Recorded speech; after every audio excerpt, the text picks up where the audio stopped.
Hello అండి అందరికీ welcome back to our channel. This is యశు2015. మీకు కనుక మా వీడియోస్ కానీ నచ్చినట్లయితే ప్లీజ్ లైక్ చేయండి, షేర్ చేయండి, కామెంట్ చేయండి. అలాగే ఛానల్ కానీ ఫస్ట్ టైం చూస్తున్నట్లయితే ప్లీజ్ సబ్స్క్రైబ్ చేసుకోండి. వీడియో కానీ నచ్చినట్లయితే ఒక లైక్ ఇవ్వండి. మీరు ఇచ్చే ఒక లైక్ వల్ల నా వీడియో ఇంకొంతమందికి రీచ్ అవుతుంది. ఇప్పుడైతే మన వీడియోలోకి వెళ్ళిపోతాం. ఇక్కడ నేను నా స్టైల్లో ఎగ్ కర్రీ ఎలా చేయాలో చూపిస్తాను. వీడియో లాస్ట్ వరకు అయితే చూడండి, చాలా బాగుంటుంది. టేస్ట్ కూడా ఒకసారి ట్రై చేయండి. ఇప్పుడైతే మనం ప్రాసెస్‌లోకి వెళ్ళిపోదాం. ముందుగా స్టవ్ పైన ఒక గిన్నె పెట్టేసుకొని అందులో మనకి ఎన్ని ఎగ్స్ కావాలో అన్ని అయితే ఎగ్స్ మునిగేంత వరకు వాటర్ అయితే వేసేసి ఉడికించుకోండి. ఒక 10-15 మినిట్స్ వరకు అయితే ఎగ్స్‌ని అయితే ఉడికించుకోండి. ఎగ్స్ ఉడికించేటప్పుడు మనమైతే అందులో ఒక స్పూన్ వరకు సాల్ట్ గాని లేదంటే కల్లుప్పు గాని వేసేయండి. ఎగ్స్ మంచిగా ఉడుకుతాయి. ఎగ్స్ పగిలిపోకుండా ఉడుకుతాయన్నమాట. అందుకని అయితే ఒక స్పూన్ వరకు అయితే సాల్ట్ అయితే వేసాను. ఒకసారి మీరు కూడా ట్రై చేయండి. తర్వాత ఇక్కడ ఎగ్స్ అయితే ఉడికిన తర్వాత నేనైతే అందులో చల్లనీళ్ళు అయితే వేసేసి ఎగ్స్‌ని అయితే దానిపైన బొప్పైతే తీసేసుకుంటున్నానమాట. చూడండి, ఇలా ఎగ్స్ పైన ఉన్నది చూడు చాలా మంచిగా అయితే ఉడుకుతాయండి. ఒకసారి సాల్ట్ వేసి ఉడికించండి. ఎగ్స్ అయితే చాలా మంచిగా అయితే వస్తాయన్నమాట పగిలిపోకుండా. తర్వాత ఇప్పుడు కర్రీ ప్రాసెస్లోకి వెళ్ళిపోదాం. ముందుగా నేనైతే ఇక్కడ 2 ఆనియన్స్ అయితే తీసుకొని సన్నగా అయితే కట్ చేసుకున్నాను. ఆనియన్స్ ఎక్కువ ఉంటే ఎగ్ కర్రీ చాలా బాగుంటుంది. ఒకసారి ట్రై చేయండి ఆనియన్స్ ఎక్కువ వేసి. తర్వాత ఒక 3 మీడియం సైజ్ టమాటాలు కూడా మంచిగా పండినట్టయితే తీసుకున్నాను. వాటిని కూడా ఇలా సన్నగా అయితే కట్ చేసుకోవాలన్నమాట. టమాటాలు, ఆనియన్స్‌ని ఇలా కట్ చేసుకోవడం కాకుండా వీటిని మనము మెత్తగా గ్రైండ్ చేసుకొని గ్రేవీలాగా కూడా చేసుకోవచ్చు అనమాట. అది కూడా గ్రేవీ మంచిగా అయితే వస్తుంది. అలా కూడా ఒకసారి ట్రై చేయండి. నేనైతే వీటిని ఇప్పుడు టమాటాలను, ఆనియన్స్ ఇలా కట్ చేసుకొని చేస్తున్నాననమాట. మీకు నచ్చితే ఒకసారి మీరు మిక్సీకి వేసుకొని మెత్తగా గ్రైండ్ చేసుకొని పేస్ట్‌ని అయితే టమాటా, ఆనియన్స్ పేస్ట్‌ని కూడా వేసుకోండి. ఎగ్ కర్రీలకు చాలా బాగుంటుంది. చూడండి, ఇలా సన్నగా అయితే కట్ చేసుకున్నాను ఇప్పుడు టమాటాలను అయితే. ఇంకా అందులోకి ఒక 4, 5 పచ్చిమిర్చి కూడా తీసుకొని ఇలా పొడుగుగా అయితే కట్ చేసుకున్నాను అనమాట. చూడండి, ఇలా మా హస్బెండ్ అయితే ఇక్కడ సన్నగా కట్ చేస్తుంటే వద్దనేసి నేను ఇలా పొడుగు అయితే కట్ చేయించాను.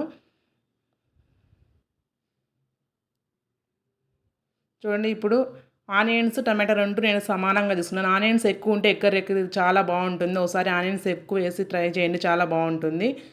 ఇప్పుడు మనము కర్రీ ప్రాసెస్లోకి అయితే వెళ్ళిపోదాం. ఇంకా ముందుగా స్టవ్ పైన ఒక బాండీలు పెట్టుకొని అందులోకి తగినంత ఆయిల్ వేసి ఒక స్పూన్ వరకు పోపు దినుసులు, అవి కొంచెం చిటపటలాడిన తర్వాత మనం ముందుగా కట్ చేసి పెట్టుకున్న ఆనియన్స్ కూడా అందులోనే వేసేయండి. తర్వాత పచ్చిమిర్చిని కూడా వేసేయండి. ఇవి ఆనియన్స్ మనకు మంచిగా మగ్గాలంటే కొంచెం సాల్ట్ అయితే వేస్తే అవి మంచిగా మగ్గుతాయన్నమాట. తర్వాత 2 రెమ్మల కరివేపాకు కూడా వేసేయండి. వీటినన్నిటిని కొంచెం బ్రౌన్ కలర్ వచ్చే వరకు మనం మంచిగా వేపుకోవాలన్నమాట. సిమ్లో పెట్టేసి స్టవ్ను మంచిగా బ్రౌన్ కలర్ వచ్చేంత వరకు ఆనియన్స్ను వేపుకోండి. తర్వాత అవి కొంచెం మగ్గిన తర్వాత అందులోనే టమాటా కూడా వేసేయండి. టమాటాను కూడా వేసిన తర్వాత మనం మంచిగా అన్నిటిని మంచిగా మిక్స్ చేసేసుకోండి.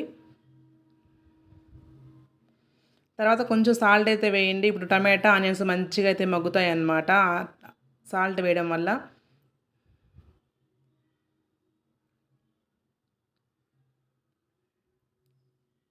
ఇవి కొంచెం మగ్గిన తర్వాత అందులో ఒక స్పూన్ వరకు అల్లం వెల్లుల్లి పేస్ట్ వేసేయండి.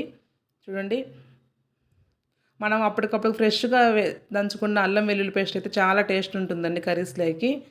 నేనైతే అప్పటికప్పటికే వేస్తానన్నమాట. ఎందులోకైనా చికెన్ లెగ్ కానీ మటన్ లేకి లైక్ కర్రీలోకి అప్పటికప్పటికే ఫ్రెష్గా అల్లం వెల్లుల్లి పేస్ట్ మిక్సీ పట్టుకొని వేస్తానన్నమాట. చాలా బాగుంటుంది కర్రీ.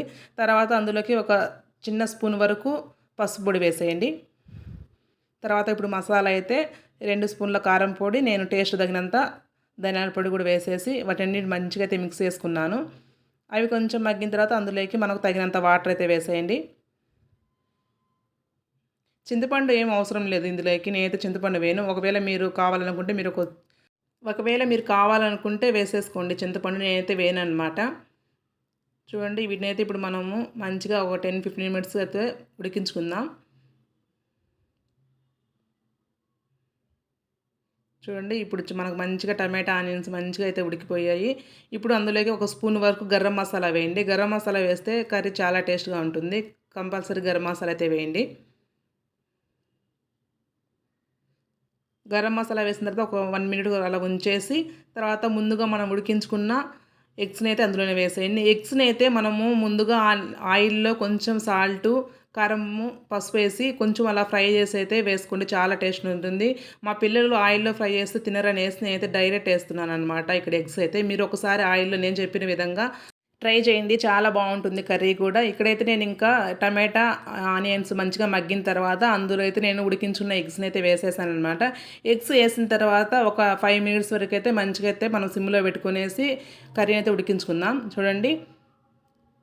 ఇలా ఒక 5 మినిట్స్ ఉడికిన తర్వాత మనం ఫైనల్‌గా కొత్తిమీర ఏసుకునేసి ఇంకా కర్రీ అయితే దించేసుకోవాలనమాట. నేనైతే ఇక్కడ కొత్తిమీర అయితే వేయలేదు. చూడండి ఇక్కడ ఇంకా మనకి ఎగ్ కర్రీ అయితే రెడీ అయిపోయింది. ఈ కర్రీ వచ్చేసి చపాతీ లేక రైస్ లేక ఎందులోకైనా చాలా బావుంటుంది. ఒకసారి ట్రై చేయండి నచ్చితే. అలాగే వీడియో నచ్చినట్లయితే ఒక లైక్ ఇవ్వండి. మన ఛానల్ ఎవరైనా కొత్తగా చూస్తున్నట్లయితే ప్లీజ్ సబ్స్క్రైబ్ చేసుకోండి.